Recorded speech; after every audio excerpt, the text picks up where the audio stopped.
having seen how Jesus prayed, the disciples asked, "Lord, teach us to pray."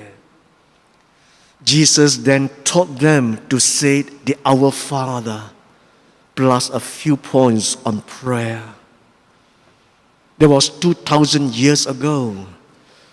If Jesus is here today, perhaps I would ask him, "Lord,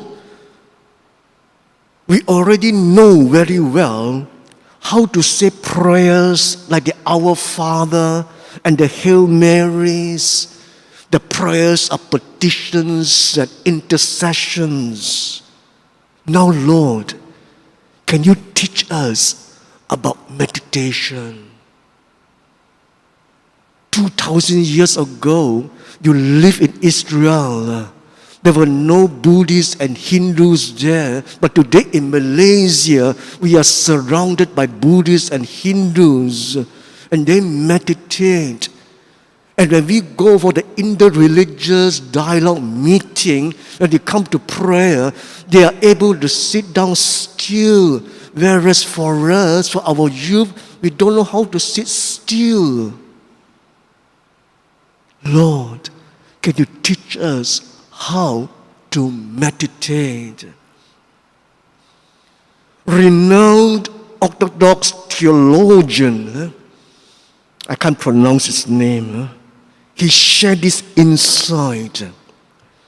Today, the question I am most often asked is this: in our contemporary world, what kind of practice is most essential and most capable of helping us to make sense of this world? My reply is the marriage of meditation and compassion. Without compassion, meditation tends to become a form of self-hypnosis, a sudden form of narcissism and escapism. As a side note, it is important that those who practice meditation possess a certain faith tradition to be healthy and balanced, because different people practice meditation with different reasons. Always have a kind of faith tradition to guide us. And then he says, without meditation, compassion tends to degenerate into an activism with good intention, but lacking in depth and discrimination. We can add the word discernment. For this week, you don't mind me digressing from the gospel text to focus on our habit 6, Christian meditation. Also, you don't mind if for this week, my homily will be longer than usual. I think it should be okay with you, because after all, you are used to listening to long homilies. And some of you even miss that very badly. So you already got immune system already. When you got immune system, I mean, when you don't have the immune system, with very long homilies, it will react a lot. Once you got the immune system, got used to it, after some time, you will just rest naturally. So you got the immune system already. But for this week only, just to let you know. Okay, what is Christian meditation? In the 4th century, a Greek theologian and mystic discovered a form of prayer which is very new to you, which we have not heard of it before. They call it pure prayer. Pure prayer is the laying aside of thoughts.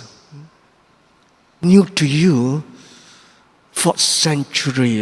Many of our Christians do not know the rich history of our Christian spirituality. We are so rich in Christian spirituality, 2,000 years. And I liked it, pure prayer, the laying aside of thoughts. So Christian meditation is the practice of laying aside our thoughts in order to still the mind. Christian meditation is the practice of Psalm 46:10, be still and know that I am God.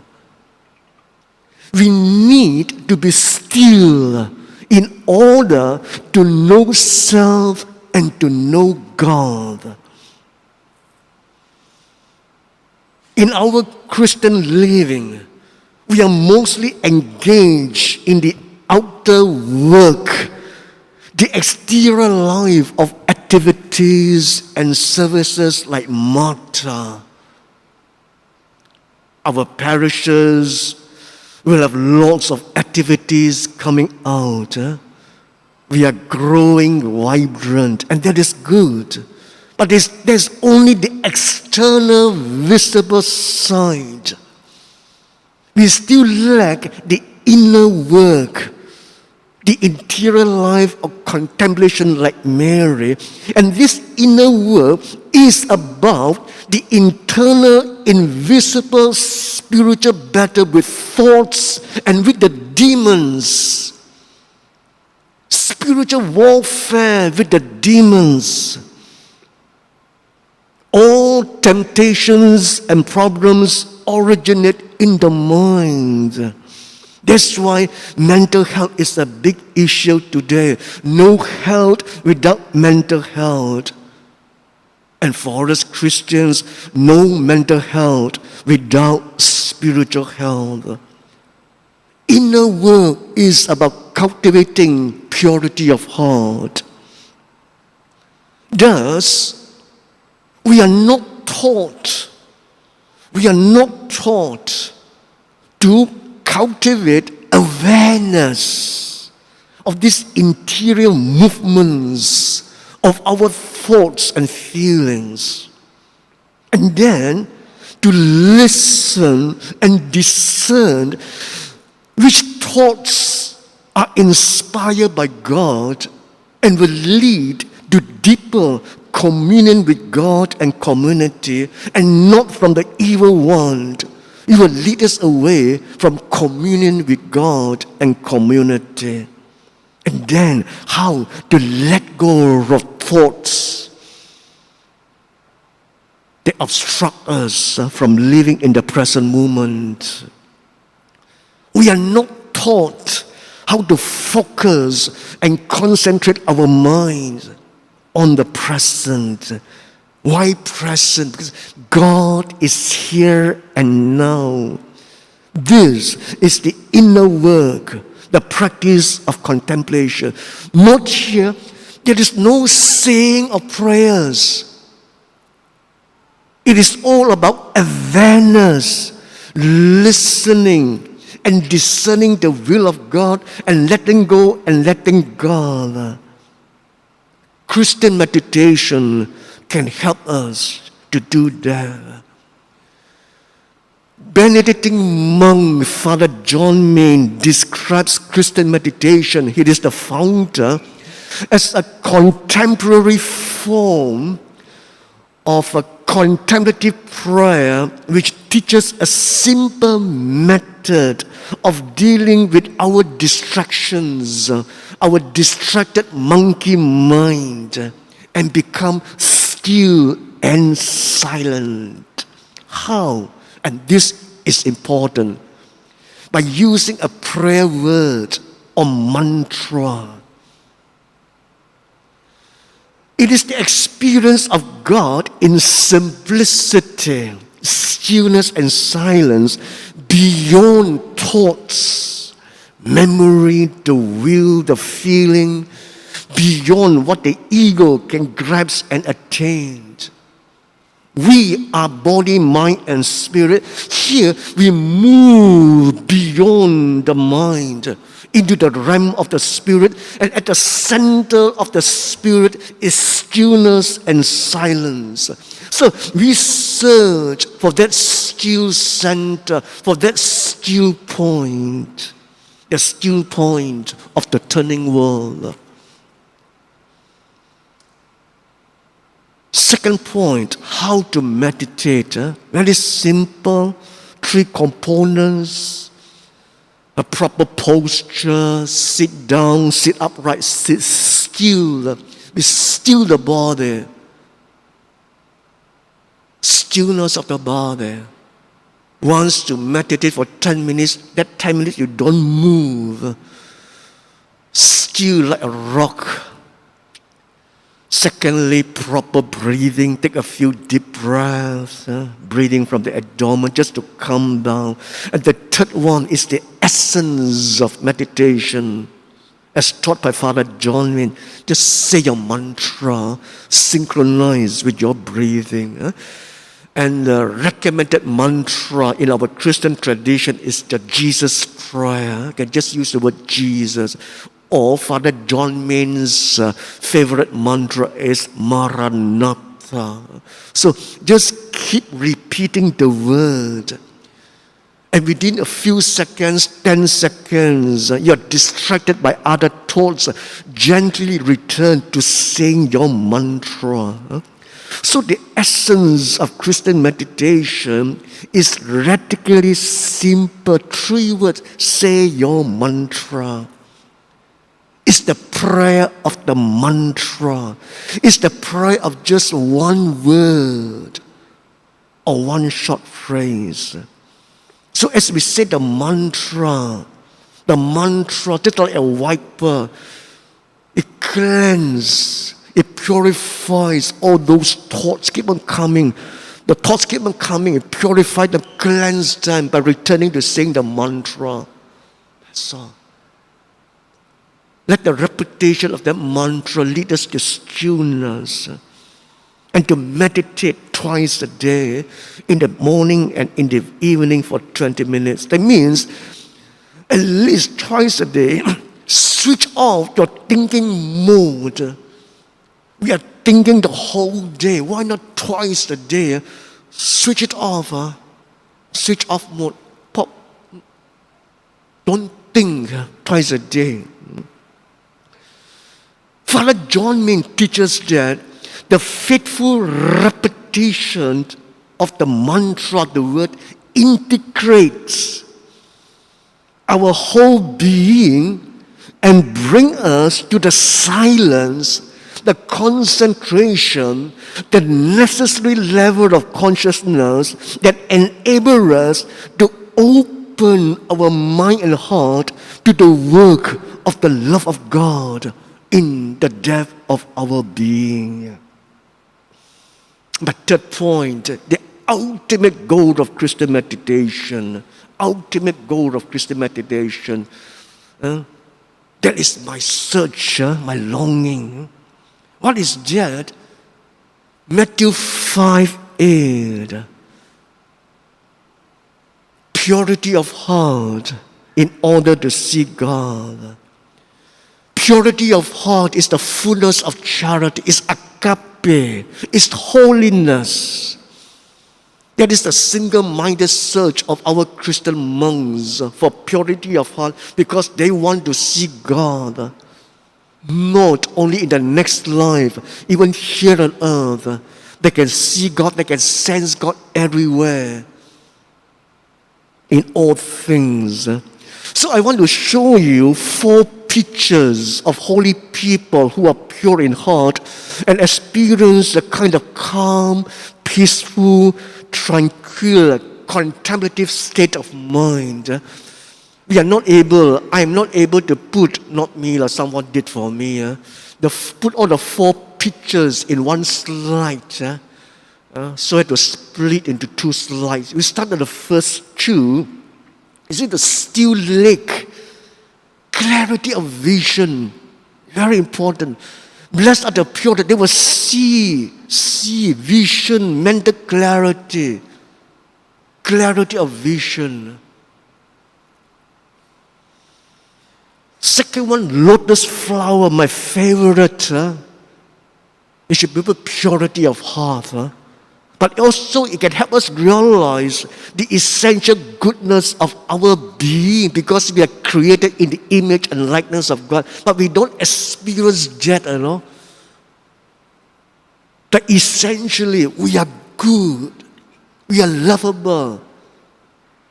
This is the purity of the goodness of our being.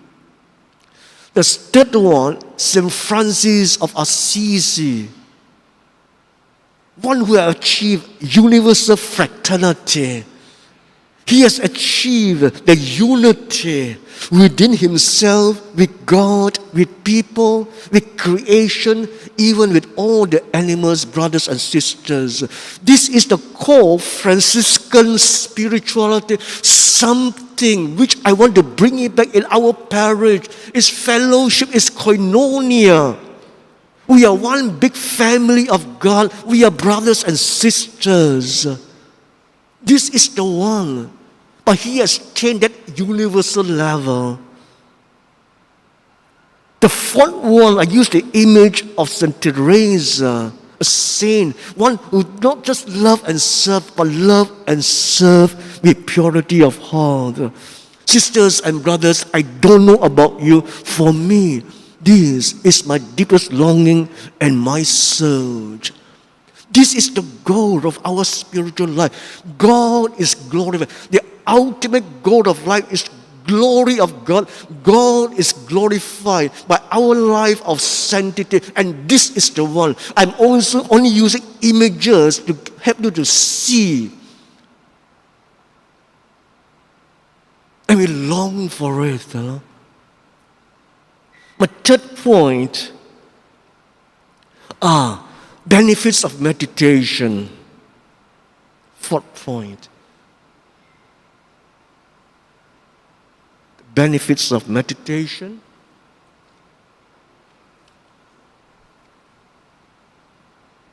Got stuck there already. You just go through. I won't say anything.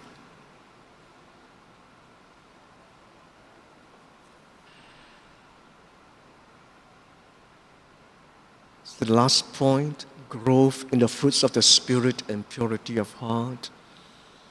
It has a physical, mental, emotional, and spiritual benefits of meditation. This Benedictine Father Bit Griffith was giving a conference at his ashram. He was asked, what advice would you give to those seeking to achieve a harmony of spirit, mind, and body? And he replied, my answer is meditation. I do not know any other way of discovering this inner harmony. If a person learns to sit and meditate, allow the body and mind to become calm and still, then the deeper level of the spirit, the life of the spirit, the true self would emerge naturally. Sisters and brothers, I don't expect you to understand everything that I say. But I just want you to know that meditation is part of our ancient mystical tradition, which sadly has been neglected and unknown to many Christians, is a treasure. And I will be satisfied if what I share could stir your interest or curiosity and prompt you to start searching, learning, and practicing it. And if you need help to cope with mental stress, then start meditating now. We have already started our SFA Meditation Group. It meets every Thursday, 8:15 at the Parish House. At every meeting, you will receive short teachings about Christian meditation given by Father Lawrence Freeman, the director of WCCM and the disciple of Father John Main. So come and join us.